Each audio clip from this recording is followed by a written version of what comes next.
Good day, this is Matt, and I'm here to welcome you to the Choose Life video series with our second segment on recipes with the How to Make Bone Broth Chicken Soup.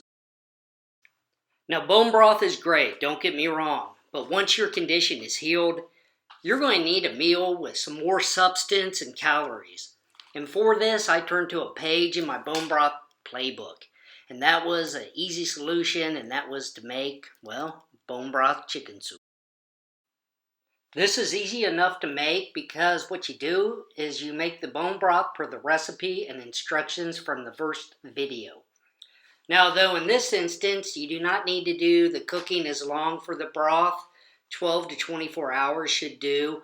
I personally did mine for 24 hours, but I'm a bit more compulsive about extracting every bit of nutrition that I can. And that's because I had an extreme case of IBD. But for the average person, 12 to 24 hours should do.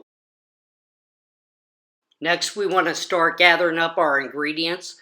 We want to get the leftover chicken meat from our bone broth preparation. We want 3 to 5 zucchinis, 7 to 8 carrot sticks, 7 to 8 celery stalks, 5 cloves of garlic, and 4 inches of ginger.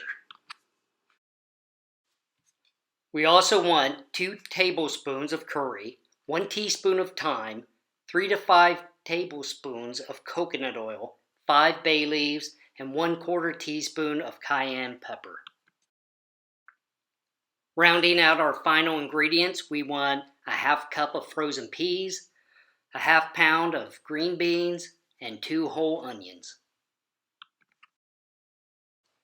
In step 3, we're going to prepare the ingredients. So what we're going to do is we're going to chop the zucchinis, we're going to chop the carrots, and we're going to chop up the celery stalks as much as you want or as fine as you want. We are also going to grate the ginger root, and we're going to dice the garlic. Now for the onions, I add my 2 whole onions into the pot, but I don't like onions.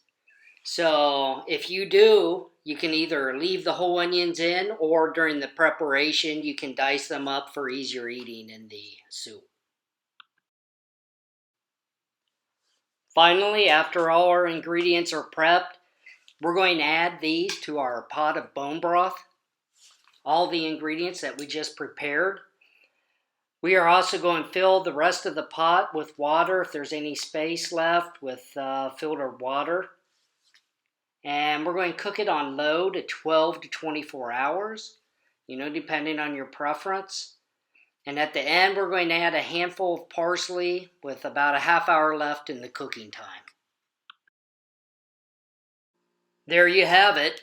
Probably one of the healthiest chicken soups that you'll find or you can make with this recipe. Mine makes approximately 10 quarts. In the picture, you'll see the large containers with the blue lids. Those are approximately 32 ounces, and the smaller ones with the green lids are approximately 16 ounces. I keep 1/2 of these in the fridge for immediate short-term use, and I freeze the rest. And these containers, they have good sealable screw tops for easy to use.